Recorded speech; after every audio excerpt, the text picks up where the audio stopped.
Yo, free Luka, man.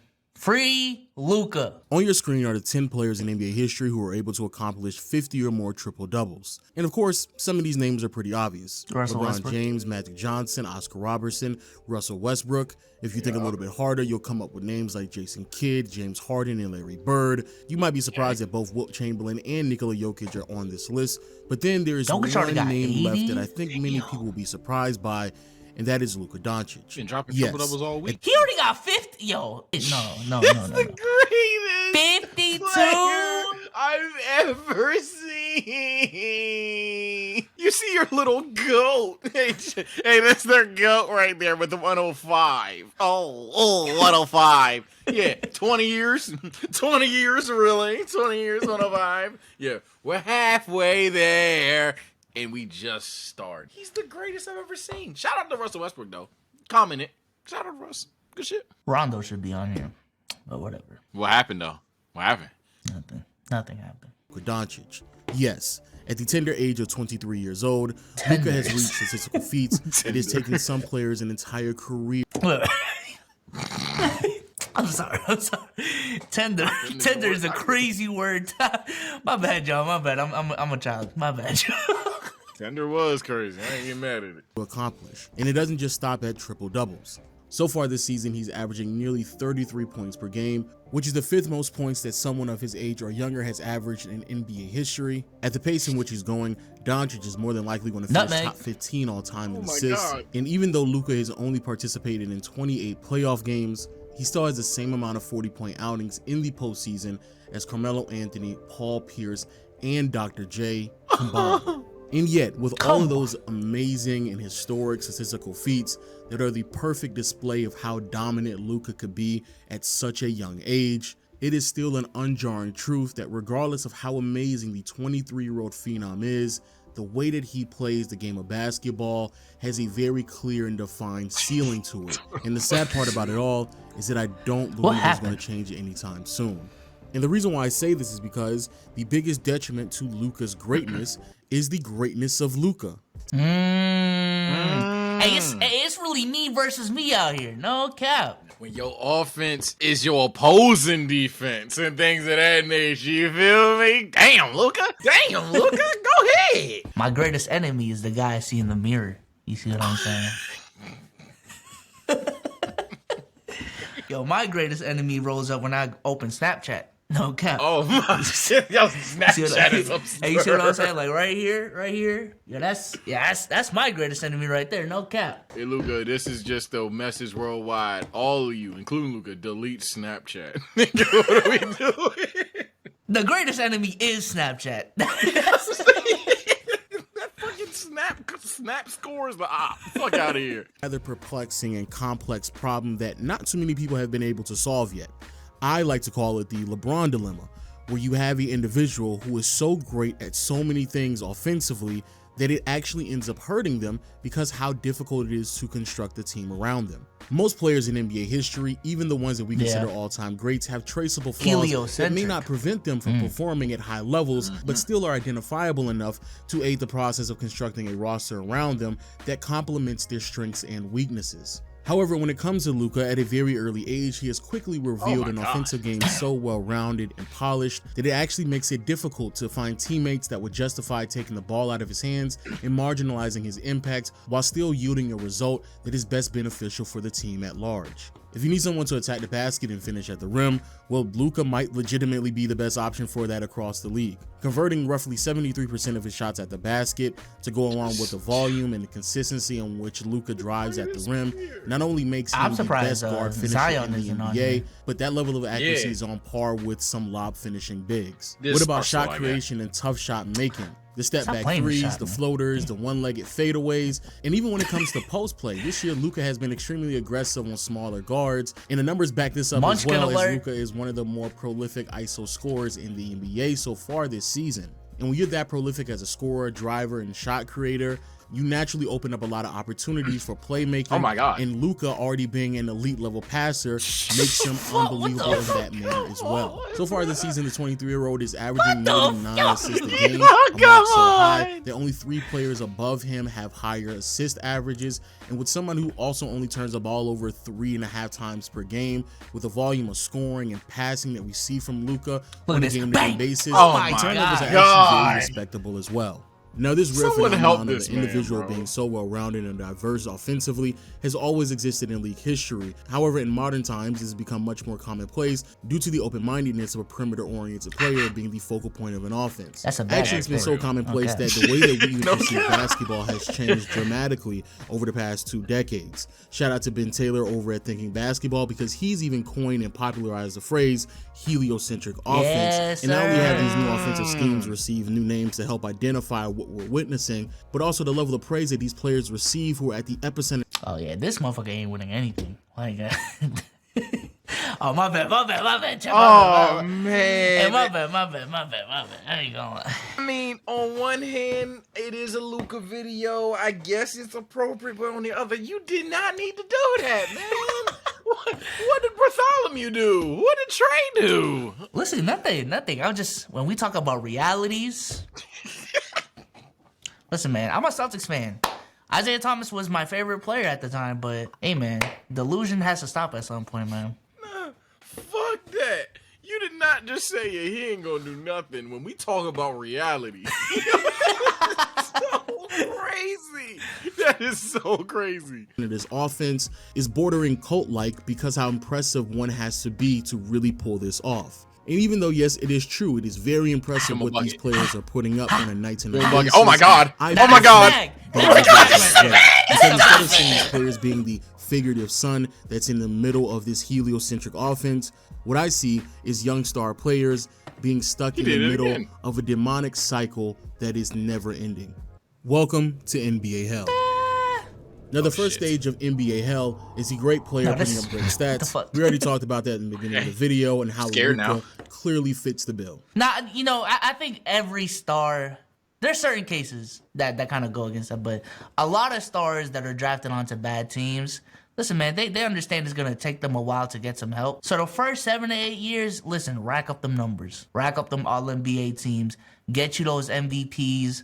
Because you're going to be a free agent at some... Get you that bag. You know what I'm saying? Get you the numbers that's going to get you that contract extension that's going to set you for life. And then you have these conversations about winning and, you know, what I need to do to win. But I know it's frustrating for Luka right now, and I'm not saying that he doesn't want to win a championship, but I don't think this is going to be like a lifelong problem for Luka. Like, truly. And I think he can definitely adjust to being better off ball at some point in his career. And also, hey, Lakers proved in 2020, you can do a heliocentric offense, or you can have someone like Luka at point, but get you a big man like AD, you're going to be fine. You're going to be fine. So what you're just saying is Luka just needs to go to the Lakers. When LeBron leaves to play with Bronny in Orlando, Luka, you come to LA, you pair up with Anthony Davis, and we win 8 rings in a row. That's what you just said. That's what I heard. You said pair him with AD. You pair him with a guy like AD. Well, we have AD. No. What I'm saying is throw away the season, Luka. You see what I'm saying? Pull a Bradley Beal, average 35 and not win anything, and get you a Victor. Why get Victor Wembanyama and waste Luka's prime? Luka is like 23. What the fuck are we talking about? And you know what? You know what he could be? 3-0 in the finals. Go to the Lakers. Come to the Lakers, Luka. This is the new agenda I'm pushing now. At this point, we're tanking by not for picks, tank for free agents. When does his contract expire? Nobody better be on the team. Sign Luka. Get Trae Young, bro. Leave Luka alone. No. Whoa. Nah, we good. We get Scoot. We'll take Scoot instead. Don't worry about it. Even though, yes, it is true, the reason why these players are able to put up great numbers is because how great of an individual talent they are. Another huge contributing factor to these outcomes are the teammates that surround them, which is the second stage of NBA Hell. Once more, it's very difficult to find someone who is talented enough to justify taking the ball out of the hands of someone like Luka. So in the meantime, what happens is that the franchise just surrounds the star caliber player with a bunch of ancillary pieces who are more or less one-dimensional and very analytic driven. And the reason why they do this is just to maximize the production that are coming from these players, and the Dallas Mavericks are very clearly another great example of this, as Luka is the engine to that offense. 44% of the shots from Dallas are three-pointers, second highest frequency in the NBA. 13% of the shots from Dallas are corner threes, which is the most frequent corner three-point shooting team in the league. And the Mavericks are also dead last in mid-range frequency. And even though, yes, in theory and in practice, this does produce offensive production that can reach all-time highs, and even though, yes, it is very easy to mold the narrative around the concept of the individual star making his teammates better because how efficient and productive his teammates become since he is on the floor. This is how I know NBA players are different. In this situation right here, Sage, you got a 7-foot motherfucker right there, a 6'1", and then a 6'5" behind me. I'm calling timeout, bro. Like, I ain't gonna lie. Coach, sub me out. I don't see anything. There's giants around me. Call timeout, ref. Timeout, bro.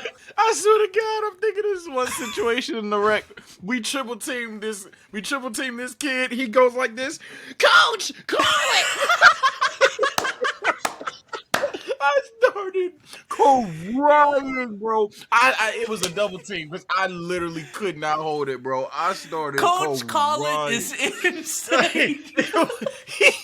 I swear. He go, Coach Colin. I gave up. The individual star making his teammates better because how efficient and productive his teammates become since he is on the floor. And all that sounds great, but in my mind, there's another approach you should take to this, and it's the fact that because of this style of offense, it actually makes his teammates worse because how dependent they are on one individual player so, to create everything different for players. them. And again, that is being seen with the Dallas Mavericks and Luka Doncic. Over the past 4 seasons, there is a noticeable drop-off in accuracy on 2s and 3s when Luka is off the court in comparison to when he is playing. And even when it comes to the amount of three-pointers that certain players are able to produce, again, a noticeable drop-off when Luka is off the floor. But easily the best way to capture this is just looking at the on-off numbers over the past 4 seasons. And of course, to Luka and the Mavericks, there will be a drop-off scene when you take the best player off the floor and replace him with a bench player, but the level of drop-off that we're seeing with the Mavericks when Luka goes on the bench is pretty staggering, especially this season, as it has been abundantly clear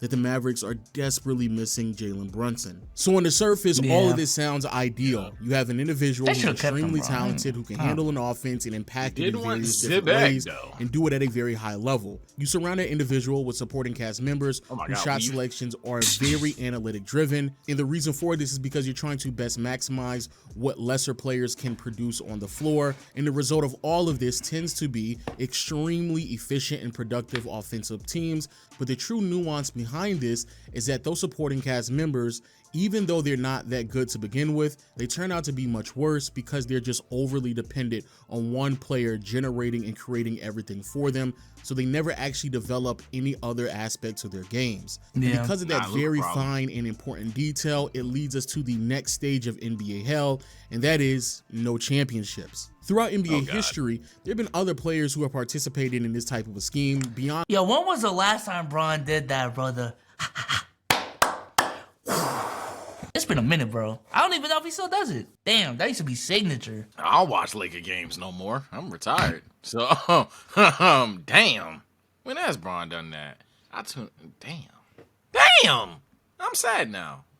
On my day. Some of which I would even argue are better than him, such as LeBron and pre-Phil Jackson Michael Jordan. Both players were fantastic, had all-time moments, and put up historic numbers. However, it never translated to a championship. The biggest reason why those were the results, outside of the fact that having one individual have that much influence on an entire team's offense can become taxing, but also, and more importantly, when your offense is structured in that manner, it becomes predictable at times. And because of that, it makes it just easier for opposing defenses, especially the elite ones in the playoffs, to structure defensive schemes to impede the production that has made those teams perform at all-time highs. Also, this concept has been openly talked about with certain NBA players. like the late great Kobe Bryant criticizing James Harden's style of play back when he was in Houston. I'm not a fan of in terms of winning championships. I don't think that style is ever going to win championships. If you take one player, you put him at the top of the key, or you put him on the wing, and you're running screen rolls, you're always in front of the defense. The defense can key on that, particularly in the playoffs. And that's easy to defend.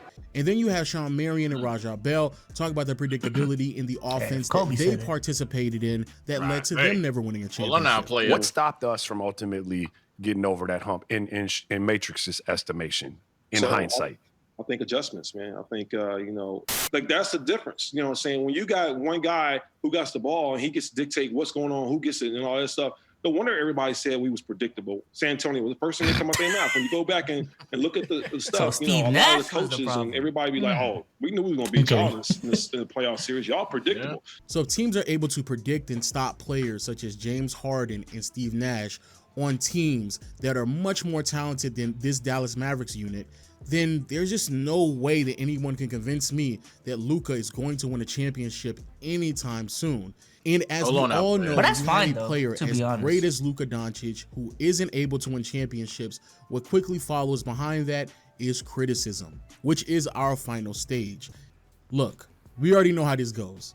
Luka is an all-time great talent who has the ability to put up all-time great stats, which means that the expectations that are placed upon him will be the same ones that other all-time great players received, which is winning a championship. So when he fails to do so, especially if he cannot consistently make deep postseason runs, the level of criticism that will rain on him will be the same that other all-time great players received when they didn't win championships. And the sad part about it all is I disagree. I disagree. Yeah, that one I'll agree with. I'm not even trolling.